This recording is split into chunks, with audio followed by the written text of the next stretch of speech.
Hello दोस्तों, कैसे हैं आप सब। उम्मीद है बहुत अच्छे से होंगे। हम लोग पिछले क्लास में श्वसन कंप्लीट कर लिए थे। श्वसन हमारा खत्म हो गया था। श्वसन के आगे प्रोसेस देखे थे। मात्र 6 लेक्चर हुआ, बहुत लगभग 15-15 मिनट के आसपास है। सब देखिएगा, बहुत अच्छे से समझ में आएगा। अब उसी के प्रक्रम में हमारा एक और अध्ययन प्रक्रम का ये एक हिस्सा है। हमारा तीसरा चैप्टर कर सकते हैं, परिवहन, ट्रांसपोर्टेशन। ये भी हमारा जैव प्रक्रम का हिस्सा है। मतलब ये भी हमारे शरीर में जिंदा रहने के लिए अत्यंत आवश्यक है। इसके बिना भी हम लोग जीवित नहीं रह सकते। जिस प्रकार हमारा पोषण था, जिस प्रकार श्वसन था, उसी प्रकार परिवहन था। अब पहले तो आप लोग परिवहन का मतलब समझ लेते। ट्रांसपोर्टेशन, इसका नाम बहुत बार सुने होइएगा। ट्रांसपोर्टेशन मतलब होता है कोई भी चीज को एक जगह से दूसरी जगह ले जाना। कोई भी चीज को एक जगह से दूसरी जगह ले जाना क्या कहलाता है? ट्रांसपोर्टेशन कहलाता है। अब हम लोग सोचेंगे सर हम लोग के शरीर में ऐसा कौन सा है या फिर लिविंग थिंग्स कोई भी उसमें ट्रांसपोर्टेशन किस चीज का होता है। तब दोस्तों अगर हम लोग अपनी बात करें, अभी हम लोग देखें खाना खाते हैं। खाना खाते हैं तो भोजन कहाँ पचता है? भोजन सर आहार नाल में पचता है। सही बात है। आहार नाल में कहाँ पचता है? सर छोटी आंत में पचता है। छोटी आंत में पचता है। ठीक है दोस्तों, छोटी आंत में भोजन पचता है मतलब वो हमारा जो है कार्बोहाइड्रेट, वसा, प्रोटीन पच के किस में कन्वर्ट होता है? ग्लूकोज, वसा अम्ल और हमारा अमीनो अम्ल में कन्वर्ट होता है। तो ग्लूकोज, वसा अम्ल, अमीनो अम्ल, इस सब का जरूरत कौन करता है? इस सब का उपयोग कौन करता है? हाँ सर बताए थे, सब का उपयोग कौन करता है? कोशिका करता है। वो सारा चीज कहाँ जाता है? कोशिका। वो सारा चीज कहाँ जाता है? कोशिका। कल हम लोग का श्वसन चैप्टर कंप्लीट हुआ। हम लोग सांस लेते तो हवा फेफड़े में जाता है ना। फेफड़ा से हर एक कोशिका में कौन ले जाता है? कि हवा का उपयोग तो कोशिका करेगा। किस चीज में? उससे ऊर्जा उत्पन्न कराने में। ऊर्जा कौन उत्पन्न करता है? कोशिका कराता है। कहाँ कराता है? तो माइटोकॉन्ड्रिया में कराता है। अब हमारा जो है हवा फेफड़ा में, फेफड़ा शरीर के हर एक कोशिका तक ऑक्सीजन कैसे पहुंचेगा? छोटी आंत में पचा हुआ भोजन हर एक कोशिका तक कैसे पहुंचेगा? इस बात को जरा सोच के देखिए। जो भी हमारे अंदर हवा है फेफड़ा में, जो भोजन पचा है, उसको हर एक कोशिका में कौन पहुंचाएगा? ये तो मनुष्य की बात हो गई। अब हम बात करते हैं पेड़ पौधा का। पेड़ पौधा को पता आपको पोषण करने के लिए क्या करता है? प्रकाश संश्लेषण करता है। क्या करता है? प्रकाश संश्लेषण करता है। प्रकाश संश्लेषण करता है। प्रकाश संश्लेषण क्या क्या चाहिए? ये भी सर कोई पूछने वाली बात है। कार्बन डाइऑक्साइड चाहिए, जल चाहिए, खनिज लवण चाहिए, उसके बाद हमारा सूर्य का प्रकाश चाहिए। क्लोरोफिल पत्ती में रहता है। सूर्य का प्रकाश वातावरण से मिल जाता है। कार्बन डाइऑक्साइड वातावरण से एब्जॉर्ब कर लेता है। लेकिन जल और खनिज लवण कहां से लेता है दोस्तों? जल और खनिज लवण, जल एंड खनिज लवण कहां से लेता है पेड़ पौधा? सर कौन सवाल पूछ रहे हैं? जल से लेता है, मिट्टी से लेता है। हाँ, अब आप लोग को पता होगा प्रकाश संश्लेषण कहाँ होता है? पत्ती में होता है। ये बात पता है सर। जल कहाँ उपस्थित है? मिट्टी के अंदर। खनिज लवण कहाँ उपस्थित है? मिट्टी के अंदर। तो मिट्टी के अंदर से पत्ती तक तो पहुंचाने वाला को चाहिए ना। मिट्टी से पत्ती तक पहुंचाने के लिए किसको? जल और खनिज लवणों को तो चाहिए। कौन पहुंचाता है? अब मान लीजिए हमारा पत्ती में भोजन बन गया, उसके बाद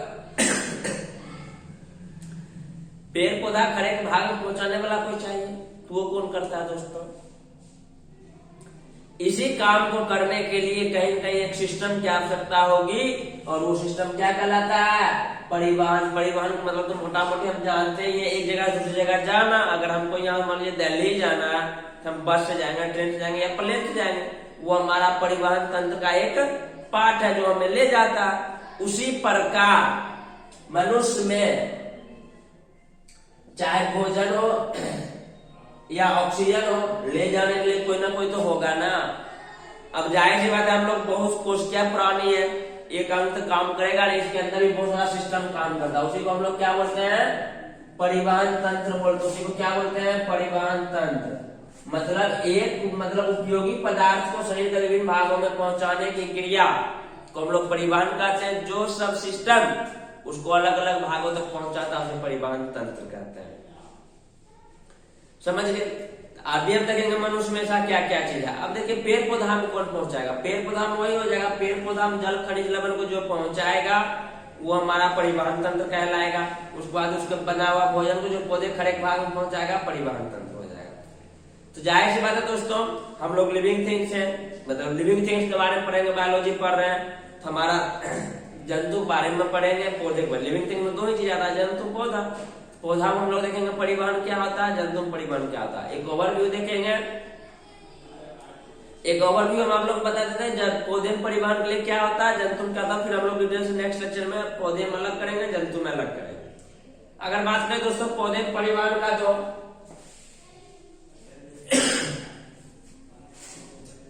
पौधे में दो ही चीज का परिवहन होता है।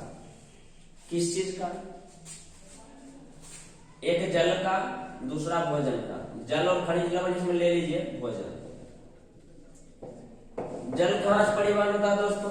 जल परिवहन होता है जड़ से लेकर पत्ती तक पहुंचाना, और फिर जो होता है वाष्प द्वारा बाहर आ जाता है, उसको हम लोग वहां डिस्कस करेंगे। जल हमारा क्या होता है? जड़ से लेकर पत्ती तक पहुंचाना।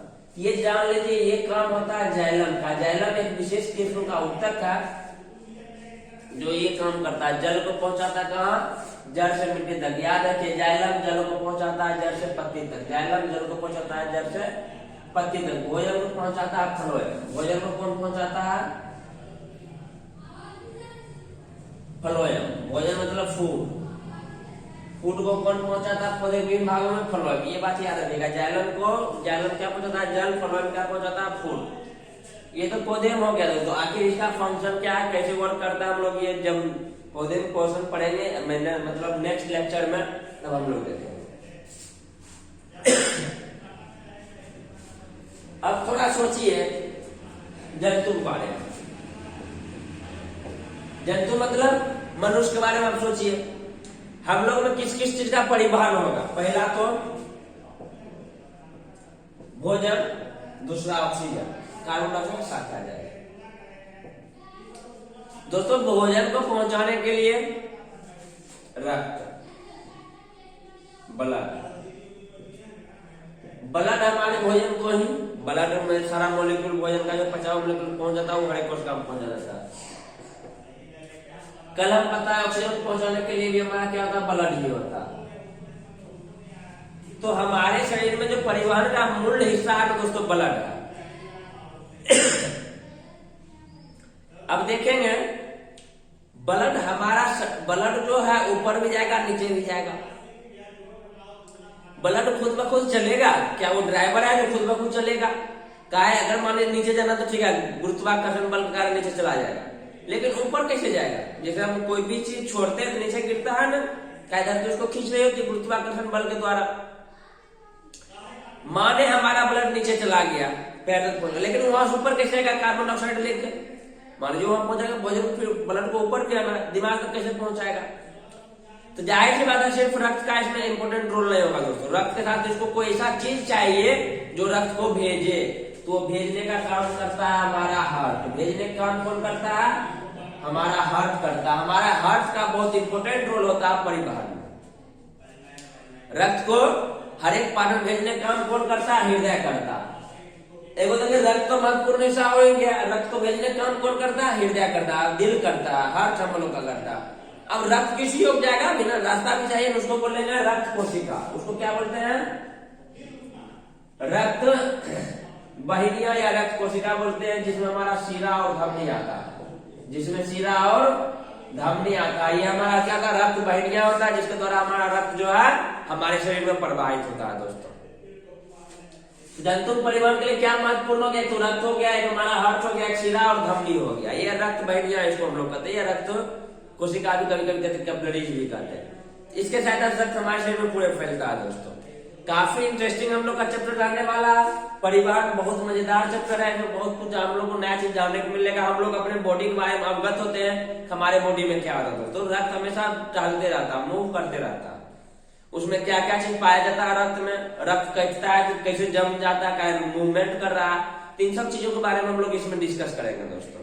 उसी प्रकार हम लोग पेड़ पौधा में देखेंगे, पेड़ पौधा में जल से मिट्टी से पत्ती तक कैसे पहुंच जाता है। हम लोग में जैसे हार्ट है, पेड़ पौधा में हार्ट तो नहीं होता, तो उसका क्या प्रोसेस होता है ये हम लोग नेक्स्ट लेक्चर में देखेंगे। ये भी हमारा बहुत छोटा छोटा लेक्चर रहेगा, ये भी 3-4 लेक्चर में हो जाना चाहिए, 4 से 5 लेक्चर में खत्म हो जाएगा।